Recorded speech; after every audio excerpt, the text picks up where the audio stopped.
So as you heard, my name is Luvuyo Masinda. It's a really a great honor to be around you guys. It's great to always be around young people. I see some familiar faces as well from the big blue in the room.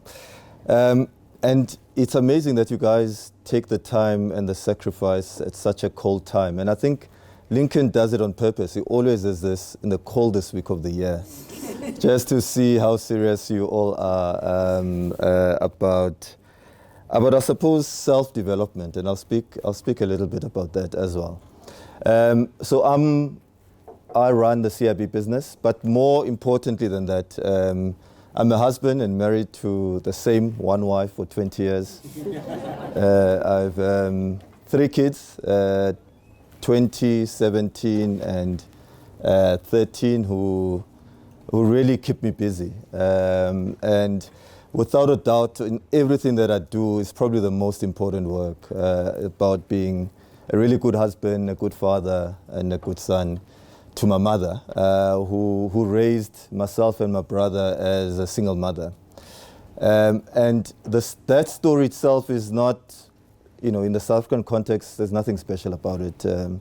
A lot of us have had very similar experiences across the country. But as I reflect on my own career and the work that I've done and my life in general, there is an interesting thing about your not allowing your circumstances determine what you end up doing, right? And that has a lot to do about, firstly, getting opportunities for exposure to these other things. Because if you never do, you'll only be focused and have ambition on what you know. And secondly, having people who take a risk on you, and especially as a young person. And I really wish that for all of you, as I'm about to go into the slides, I literally have 5 or 6 slides. One of my success for me today will be me taking some learnings from young people. So I'll set aside at least half the time for Q&A. And hopefully, I was listening to the previous speaker, you guys have lots of very interesting and difficult questions. And if I say something controversial, I'm not representing the bank, please.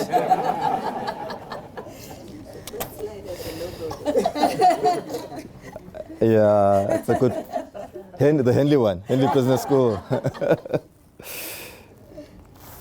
Okay, so I thought it would be, I suppose, just useful to spend some time on just career progression. And as I said, I think my upbringing there's nothing special about it, up or down. I mean, it's unfortunate that, in South Africa you have this issue of just a family structure that's so fractured, right? And it has long-term impacts in what you even see today. But having said all of that, as challenging as that might be, it shouldn't determine, whatever your circumstances, really determine what you end up doing.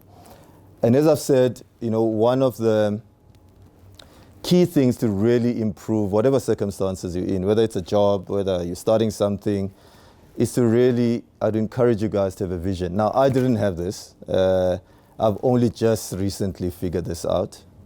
And I wish I did 20 years ago, is to really think deeply around what it is that you really want to do about your life before jobs, and really what is the work that you want to do. Because what you'll find actually is that that's really important in the choices that you make, how you allocate your time, what you focus on, what type of companies do you actually choose and pursue to do. Do you want to work in a company? Do you want to start your own? How do you contribute to the challenges and things that are so prevalent in what we face as a country? For me, foolishly, that vision was, I thought I would be a sports person. I was good for laughing. I was so poor. I was so bad at. I thought I was going to be a professional soccer player or cricket player. And in hindsight, actually, I was so bad at it. It was never realistic, right? But I'll tell you what it did. It just kindled something that I had something that I was really going to work hard for. And what that sport did, amongst many others, and especially cricket, was to expose me to a whole world that I never thought existed. Now, my first time I was on an aeroplane was to come to Joburg from Cape Town to come play cricket. And so you have to find what that is for yourself. And, you know, I really hope for you guys, and it's not an easy thing, but I really hope that you lean into it because it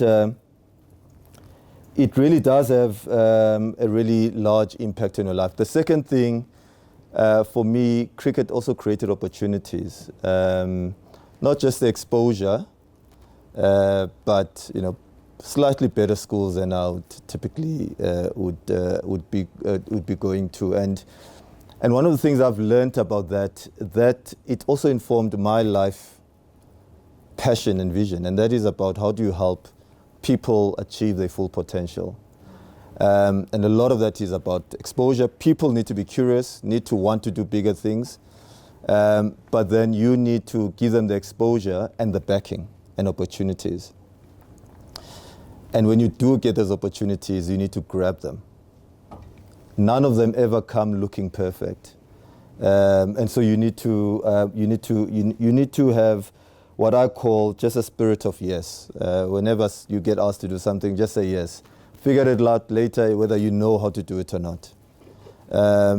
Most things you can learn. You guys are all smart. The fact that you are here, Lincoln was just telling me the process of how they select the 200. I would not have made it, without a doubt. So you guys are smart enough that you will be able to figure whatever it is that's put in front of you. If you can connect it to what you ultimately want to do, you're not sure how you're going to do it though, just do it. Just give it a go and have a go at it. My career brought me to Standard Bank. And there's a lot of numbers there, but I'll tell you a little bit about the bank. It was started in 1862, and the way the bank started was off the wool industry of Port Elizabeth, which is where I was born. I was born in Zwide. It started the wool industry in 1862, and a few years later, it faced its first crisis, the wool crisis. There was some global event, prices of wool tanked, the bank was about to go under, and some people came in and luckily they found diamonds. And so the bank moved along Kimberley all the way to Johannesburg, and what the bank is today is really founded off the mining sector of this country. The other thing I'll say about the bank is it's in 21 markets across the continent. In all those markets, in some of them, we've been there for over 100 years. So it's a really pioneering bank. Pioneers, people who took risks, who didn't know what it would mean for, you know, a white-run company, South African company, going to open a business in Mozambique. But nonetheless, it did. There's a book celebrating 150 years which I'm reading, and there are incredible stories of people who were just asked, you go to Taiwan, we don't know what you'll find, just go see whether you can start a branch for us, and then come back. Like really an incredible pioneering spirit within the bank, which still exists today. It's a purpose-led organization. Our purpose as a bank is Africa is a home with driver growth. And I'll touch on why that's also important, why I ended up at the bank. It comes again to vision. My vision, as I said, is really to help people achieve their full potential. And what we do as a bank, and I'll share a slide later, whether it's a financing of a mining sector that transforms community, build schools, build industries around it, whether it's in the power sector, in the energy transition that we're going through now. It's a purpose that is being tested on a daily basis by the work that we do. And there is nothing better than doing work and there's a clear alignment between what you want to do, what gets you up as an individual, versus what the bank does, and you can clearly see the line. I mean, there's no ambiguity. You know what I've done here directly contributes to the purpose of the bank. One of the things I did bring, like any good banker, I brought some presents. This is a shift card. In it is 2,000 Rand worth of dollars. So when you're traveling, I'm also doing some marketing. So when you're traveling, instead of taking out money in dollars, whatever currency, actually any global currency, you can trade out of this. I've got 3 of them, so I'll ask 3 questions, so I really need people to concentrate.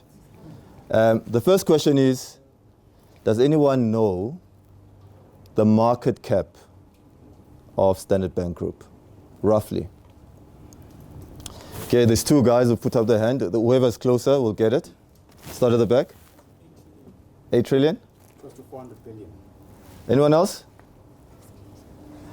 It's a freebie, guys. Billion. 550 billion. Well done. It is the largest bank by assets, by market cap across the continent. We do facilitate payments of the number that you've mentioned on a daily basis across the entire market. We facilitate trade flows in and out of Africa. And as I said, I believe we really do things that I find speaks directly to me. I've just come out of a podcast with Lincoln, and maybe some of the, so how have I progressed inside the organization, and what are some of the lessons that I believe worked for me, and that's a really important caveat. You all have your own journeys, but you'll tend to find that in many people that you listen, everyone will have their own journeys, but there's some characteristics that tend to overlap. And for me, those were around really being curious. When I joined the bank, I did the most hideous job. I had to do, those are accountants, I had to do the consolidation and cash flow statements of the group and the financial statements, right? Now, on face value, there's nothing exciting about that. Every 6 months, and it took 3 months to do, it was manual, and you had auditors on your back, I won't use the wrong word, but what an incredible lesson to understand how the group comes together, how the group makes money in different markets. But I needed to have that curiosity to be able to see that benefit in the job rather than I'm just doing consolidation and preparing financial statements. The other is as a rule, whatever job I have, I just focus on the job. And now I'm not saying don't think about your career forward, don't think about think about that, but don't let that be a distraction of what's in front of you in the right and now. And do that in a way that always seeks to improve what you are doing compared to what you have. Always leave it in a better place. Seek to be a person of value. Find ways that your work that you do will make a difference in other people, in your teams, whether it's your clients, with whatever stakeholder that you deal with. Firstly, it's incredibly satisfying. There's nothing more satisfying than giving. It's better to give than to receive. And I've found at least that as another, key characteristics remained critically important. Be exceptionally good at one thing at least. Find something that when you walk in the room, everyone knows. When it comes to this, you're the person. time will come for you to be CEO, to do strategy, you have to start somewhere. Know something that is, and something technical, tangible. Don't, you'll get time to lead, you'll get all of that. That will all come. Find something that you are really good at and you're really strong at, that you are the go person for. And the thing about seeking opportunities to add value is that often what they bring is additional responsibility. You do something, people recognize it, they ask you, can you help me with this? And you never get paid for it initially. But you work longer, you work harder, you sacrifice, but it's all worth it. Just keep going at it, especially early in your career. And excellence is the ticket to the game. Excellence and progress in general has no time for your excuses. I couldn't do it because of X. This environment, this teammate. The things that are in your control, you have to do with incredible excellence. And so I would say those were some of the key things that helped me for my career. The other point is, as the title of the talk talks about, is how do you lead amidst a lot of uncertainty? What this graph demonstrates is it's sort of a global volatility index over a 10-year span, I think. Yeah, 10 years, 11 years. And what is interesting, just looking at that, and the top is some global events, whether it's emerging markets crisis in the mid 2010s, COVID, Russia war. The one thing that you'll see is a couple of things, and then at the bottom is South Africa. The first thing is, it might not feel like it, and maybe it does, but we deal in a world that has really serious volatility and uncertainty. And often it's important to reflect on it because, we've gone through really difficult macro events, whether it's domestic or global.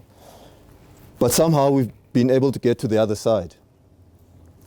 And what that should do is give us confidence that whatever lies ahead, we'll find ways to get through it and deal with it, right? That's number one. The second is you can see how scrunched up towards 2026 things look like, i.e. there's more events happening. And we should just be comfortable with that. The world is going to become even more volatile, even more uncertain. And that will have an impact in what we think about the work and the jobs that we do. Our personal circumstances will be impacted. And we have to think about, okay, so what is it going to require of me to do what I want to do and to be successful in this world? And I'll share some thoughts around that. And for me, having been at the bank for the last 20 years, maybe before I get there, I've got another one of these. Please don't use Claude or what's the other one? Yeah, that one. Who can guess the US dollar rand exchange rate 20 years ago? 20 years ago. 1:7. 1:7. I know, but you already won. Yeah. You said 7? 650. 850. Last one, shout. 11. 6 rand 70. Who was closer between the two? Huh? She said 8 rand. You said 8 rand. 6 rand 50. 6 rand 50 wins.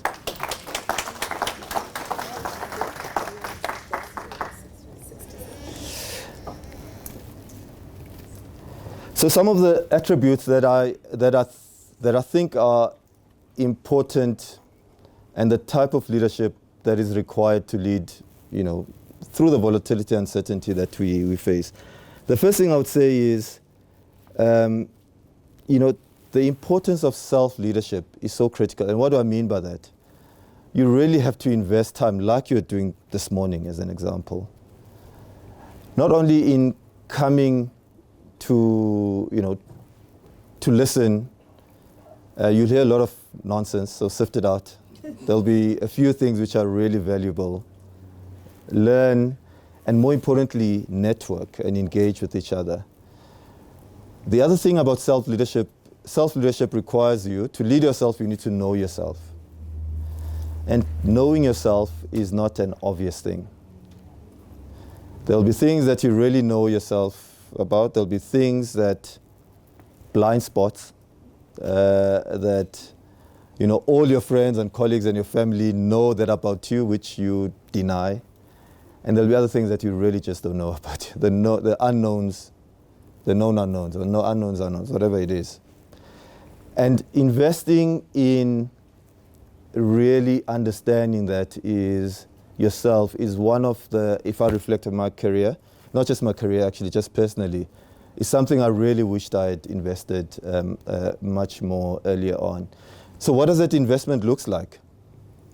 It can cost money. You can go and have a coach. It can cost money. But those who are married or those who are in families, family members are the most honest people. They give you, especially wives, and husbands, I think, they give you real-time feedback. You need to have the humility to listen and ask. Firstly, to ask. Listen. You don't have to agree with everything, but you'll be surprised actually how much you learn about yourself from people around you, and people that you trust, obviously. You can't just rock up to strangers and ask them. And in some, those who are in work environments, you'll have real opportunities for technical training. I would really encourage you guys, if you have an opportunity, to really invest in your self-development on what's called soft skills, but which are actually really hard. And so that's the first thing. Then there's a lot of you guys will lead people, will lead organizations if you're not doing it already now, whether it's 2 people or 50 people. And there are a couple of things that I think as you think about how you show up, I talked about it's reflected as brilliance, but it's just excellence. What tends to happen in times of volatility is you tend to find winners and losers. You had COVID as an example. After COVID, in some industries, you had some companies becoming much bigger and others going under. And as I said, excellence is a ticket to the game. The thing, though, about you must have a purpose. You're going to be faced with yourself as an individual, the people that you lead, your company that you lead, with a lot of new facts that you haven't dealt with. Those facts should really inform your tactics of how you get to the thing you want to get to. If you don't have the North Star, the wind, you'll be blown by the wind, whatever the direction of the wind goes. Deepen relationships. Nothing great can ever be done by an individual, especially during a crisis. How many of you are in banking? She's okay. None of you from Absa though. It's a banking joke. Those in banking understand it. I mean, it's those who know. One of my banking heroes, Kenny Fika, left Standard Bank and gone to Absa, and he's gone and hired like half my team, which is now that is a some form of, that causes so much disruption. That is real turmoil in the organization, because you plan around people, you execute through people, and especially exceptional people. But we had an incident a week ago, and we really needed ABSA's help. And I called him. It took 3 minutes for them to do what was small for them, but massive for us. And so when you think about relationships, you really need to be long-term. Don't be petty. Pettiness will not take you far. When I'm talking about relationship, I'm talking about real deep relationship. Cultivate them. Take the time to. It's so easy to just be really high level with people. I mean, spend time to know people. When times are tough, it's someone who's going to come. You're going to require someone to help you. No one's from ABSA though, eh? For those who service clients, earn clients' trust. During difficulty, make the tough choices to support clients. They will remember it not only for their life, but for the next generation. There's a big client who we, before COVID, we had over 100-year relationship with, a big oil client. And they, you guys will remember the difficulties around COVID. You couldn't move stuff, and the business was fundamentally impacted. And we dropped them. We said, there's too much risk. We really can't take that risk. Now, the analysis absolutely showed that risk was, we lost a 100-year client. And that client has turned back because that's what great companies do. And they just refuse to speak to us. And it is taking years and meeting after meeting. Sometimes they're polite, they'll take our meeting. Sometimes they'll tell us to get off, where to get off. Earn clients' trust, and you earn them when it really matters. Not doing the easy stuff. It's when you show up when things are difficult. Stay humble. Nothing humbles you more than losing a 100-year client relationship, or losing some of your best people to a competitor. Just lean into it.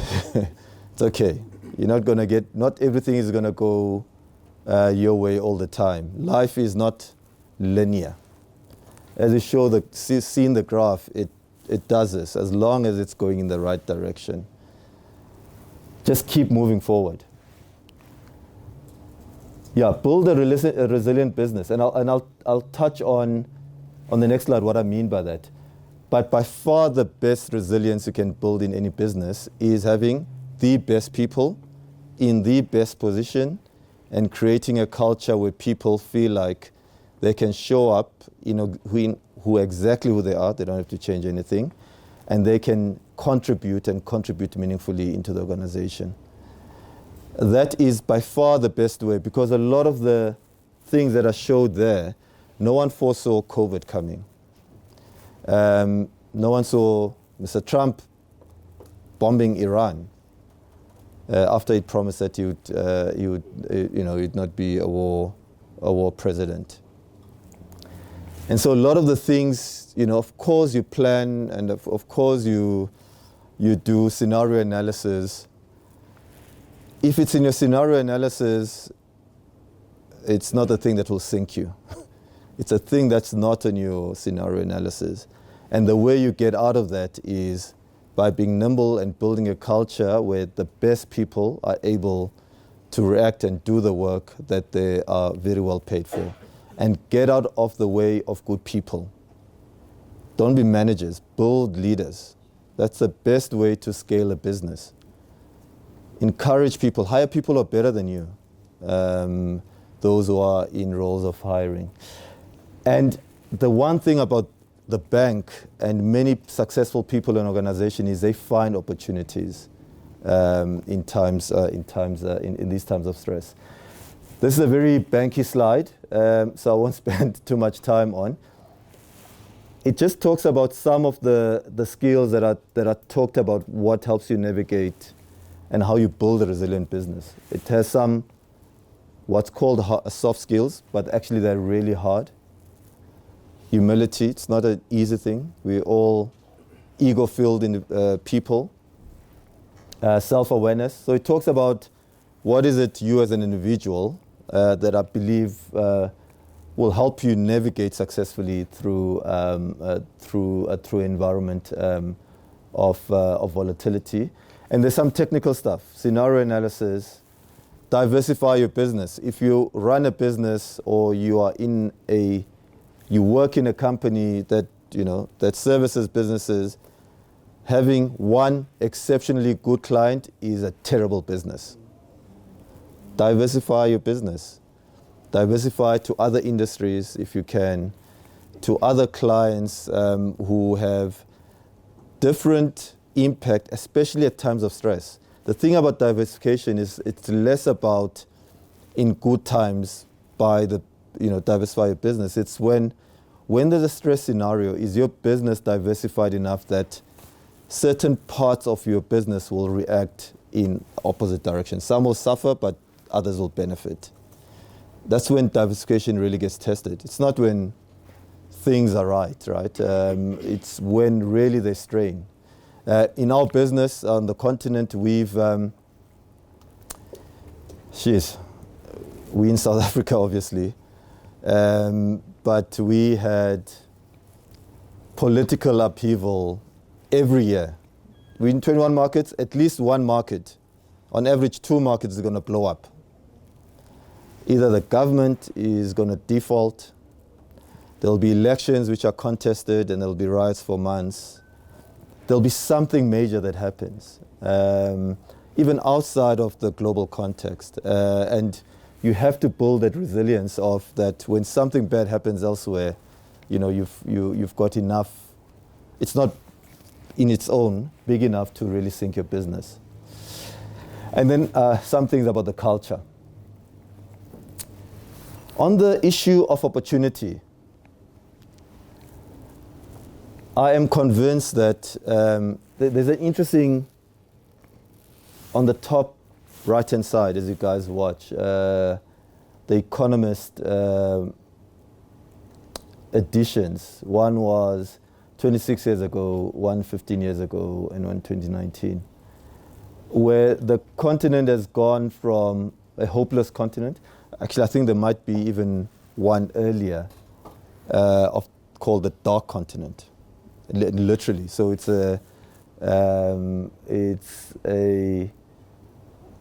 picture of the continent at night, and it literally, it's how little electricity and power and energy on the continent was.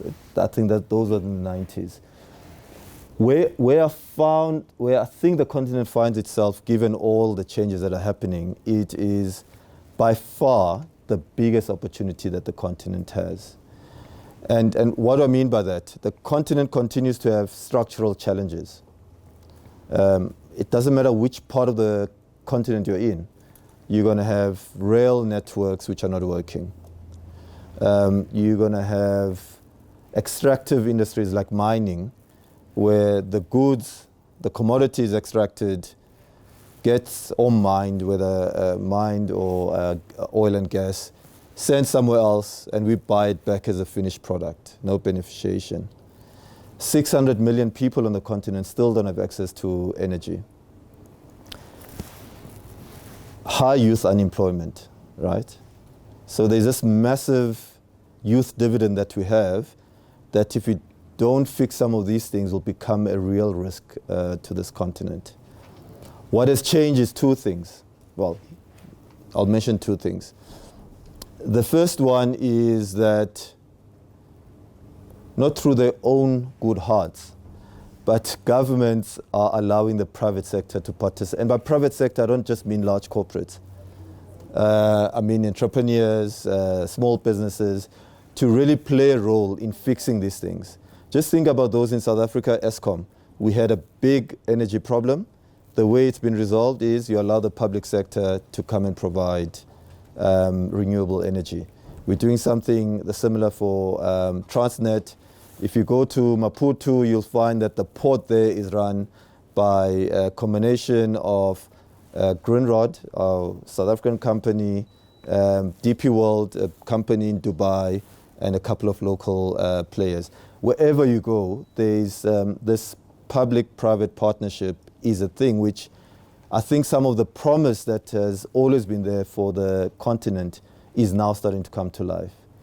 The reference to the scramble for Africa means that when you look globally and all the things that I've talked about, the continent actually feels really safe for capital. And so we're finding a lot of this capital looking for a home, and the continent is an interesting one. And so for you guys, you need to think about what does that mean for my career. Where are those opportunities? How do I pivot my career to something that's going to become really meaningful over the next 10 to 15 years? If you run a business, which ecosystems should I prioritize? What should I stop? Where should I prioritize? What do these changes mean for us? But the point I'll make is the opportunity is real in the continent. I think I've got one more slide, because as I promised, I really want to learn a little bit. Can I get, yeah. So the last point I would really make is that, firstly, I look forward to our engagement now, but to wish you guys well. And to really wish for all of you that you know, in the same way that, as I've said, I work for an organization that there's a clear alignment between what I would like to do and what it does, that I really wish that for you guys, whether in your corporate careers or in the businesses that you run, or in the community, work that you do in the communities. But let's watch this, a short video, 4 minutes, and then we can go to Q&A. Has that changed quite a bit subsequently? Yeah, the size of the plant is absolutely breathtaking. It's one of those things that you'd be able to see from the moon. The dimensions are about 10 kilometers by 3 kilometers across, so about 30 square kilometers. You've got more than 1 million solar panels that's been installed. If we were to look at it on day one, it would have scared us. It's the largest of its kind on the continent. And with that comes a large financing requirement. That's a capability of the Standard Bank has, just the only institution with that type of scale. Global Markets gets involved right at the end of financial close, and what that means we have to do is we have to go and implement currency hedges in the markets. We were able to execute all the currency in the space of a couple of hours at a very tight margin, which so it was a fantastic outcome for the clients in the end. We were able to demonstrate to the market that it is competitive to compete against fossil fuel-based technologies and delivering continuous power to the markets. We believe that renewable energy is playing an absolute critical role in addressing the needs of power and power supply on this continent. You probably have never heard of a small town called Kenhardt in the Northern Cape. High unemployment number, almost no development in the little town, and now suddenly an investment of beyond 15 billion rand. After this transaction, this little town will definitely be put on the map.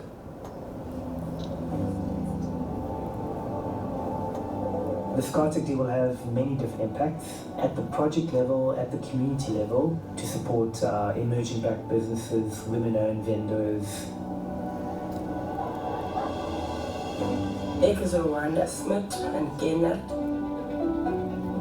om as 'n vrou in 'n manslike omgewing te werk. Is nie vir my 'n issue nie, want ek ken van harde werk. Die eerste keer toe ek in die eskalator geklim het, was ek bang. Die masjien is baie groot en ek het gedink dat ek kan baie foute maak. My gelukkigste oomblik is die dag toe die manager en die supervisor my promoted na 'n teamleader.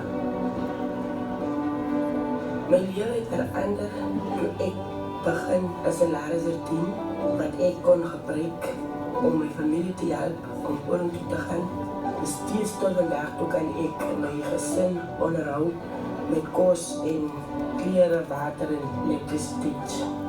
I can see the changes in the community because there's many things happening that never happened before. Power projects actually support economic growth. Not only the direct impact, but also the indirect impact that we see in one of the best transactions of the century. I believe in here because Africa and her people give us reasons every day. So what Africa is to me is just a perpetual series of opportunities for hope.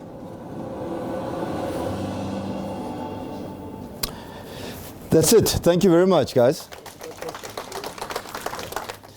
Now, having said all of that, we operate in an ecosystem where human relationship matters. And to me, the role around what you refer sponsorship is, how do you take risks on people?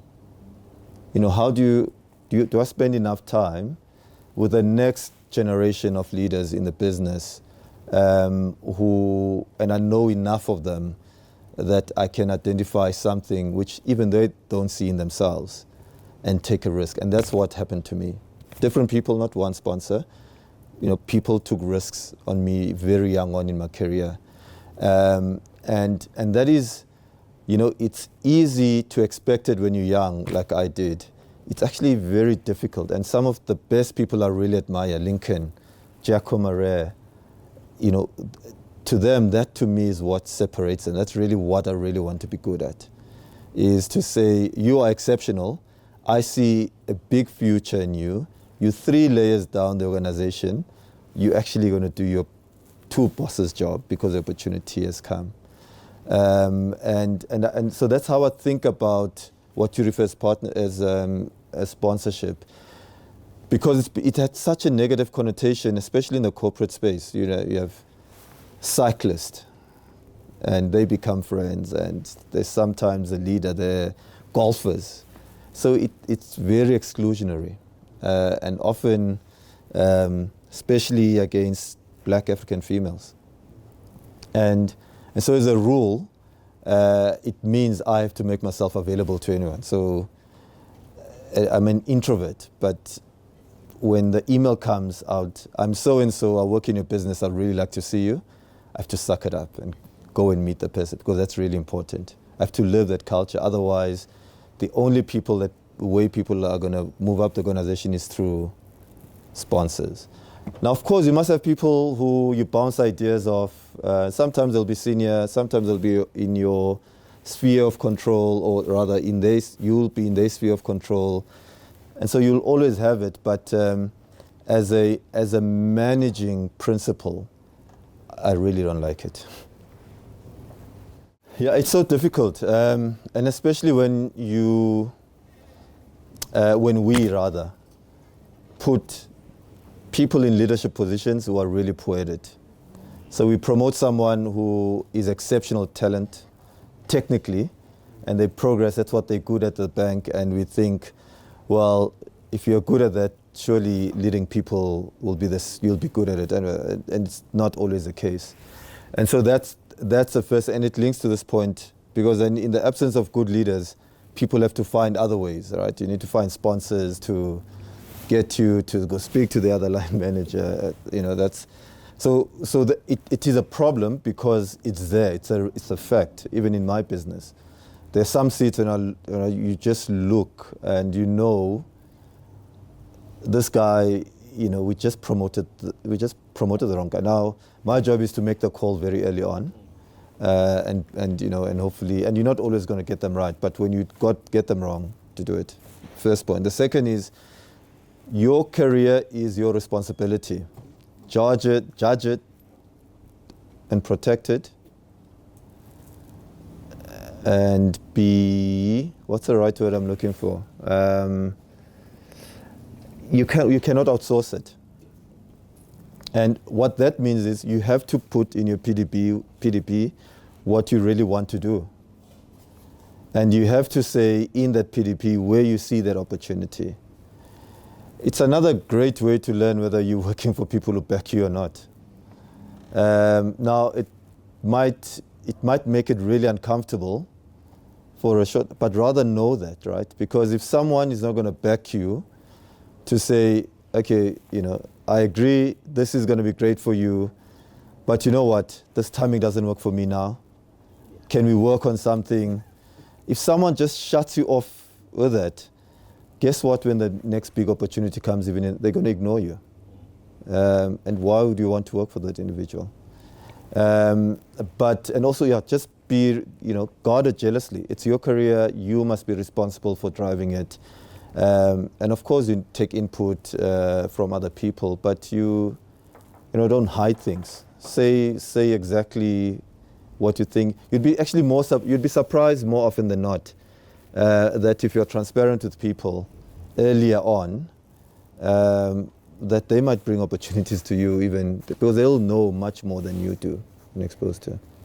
But it is difficult. I mean, anyone who runs a business, you always want to keep your best people. It's a big inconvenience. And those of you who lead people, and I've learned this with the ABSA saga, it is incredible how the next group of people who are just waiting for that opportunity will just shock you, blow your feet off, your socks off. They're hungry, they're waiting. If you don't try to hold on to your best people. If there are other things, bigger things they can do, let them go. You'll be surprised at how much talent you actually have in your organization. Yeah. Yeah, so the big lessons I've learned is the last point I've just made now. You just be surprised at how talented, when you ask people to do more, you'd actually be surprised at the ability, just a latent potential that we all have. And that's really surprised me, number one. Number two, what's also surprised me is just people's support, right? I mean, these jobs are really lonely. When people say that, you don't quite, I'll give you an example. So in my current job, maybe 2 years ago, I was colleagues with the people who work for me. And they would tell me anything. I got announced, I didn't, my diary just dried up, right? So these jobs are like, when people say they're lonely, they're really lonely. What surprised me though is just the support from the most senior to the most junior. Just a big cultural positive experience for me not just as a boss, but as an employee of the bank. Like, people have got my back. So that's the second one. The other is nothing beats planning and be prepared to take risks. And taking risk means you'll get some things wrong. But you'll get things more right than you really think. Because as I said, people have an ability to really do much more than they know and than we think. Yeah. Yeah. The thing about a lot of what you'll do in your career is not going to be around one single. There's not one big bang incident. The thing that I've learned, especially in terms of uncertainty, I'm an accountant by training. I'm very like my mindset is like risk averse. Not all accountants. I'm not generalizing. I'm talking about myself, right? This environment and just has pushed me to be more braver, to be more courageous. And that courage is not underpinned on, I think I'm smart, I've come up with the idea, is do I have, when I look around, do I have the best people? And if I do, people that I trust, when they're coming up with something that ordinarily I would just say no, right? I back them. And that's what it's taught me. And we've been able to grow this business. And we do things which 3 years ago we never thought we'd do.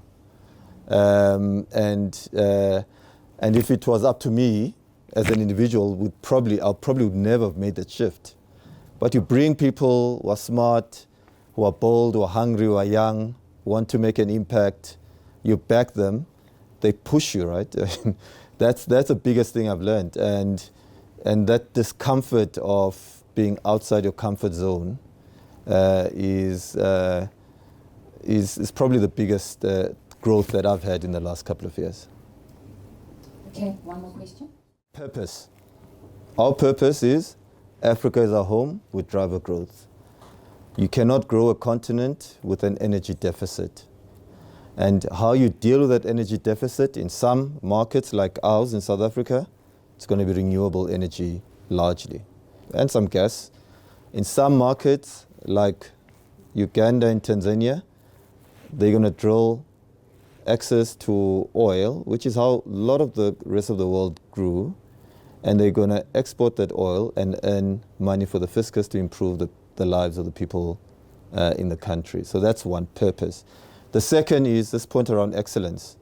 Having said all of that, when we look at some of these contentious projects, and his reference is we had people toy-toying in our building every Wednesday. Was it Wednesday or Friday? I can't remember. Every Friday. And they'll throw oil and they'll distract AGMs.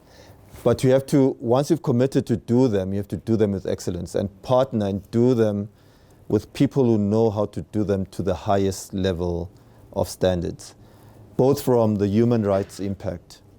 You know, if you are going to move people out of where they currently live to build a pipeline, how is the resettlement done? Is it fair? Can we bring in lawyers to come and actually objectively assess whether people have done what they've done? So you'll see in a lot of these other projects, we deal with very few partners that we commit to do this with. So it looks very complex for the outside world. It looks contradictory to the people outside. For us, it's actually very simple. It was an obvious thing for us to do. And if we were to do it again, we will do it, because guess what? All the other guys who ran away, they've all come back and are funding it now, right? The world has changed. There's more projects. People are worried about energy security. And all of a sudden, what was issues of principle, which they had, and we haven't changed our principle. We haven't changed our policy. We still do the things that we would do in the previous world regime, even in this one. I hope that answers your question. Doesn't remove the difficulty, and yes, we will do in a lot of countries. And sorry, the other thing I would say is for every rand of investment where we support clients, every rand of investment on fossil fuel, whether it's gas or oil, we invest seven times on renewable energy, because climate change is a real risk. And we see it in our continent more than anyone. We contribute the least to emissions globally. And yes, when you look at the impact of climate change, whether it's floods, and the continent is most impacted. Now, part of that is because a continent, there's not enough wealth that individuals have to build proper housing for themselves to be able to be resilient. So you need economies to grow. So it's a balance that we always face, but our North Star is very clear, and that's always a starting point. Thank you so much, Luvuyo. Thank you. This is a gift for you.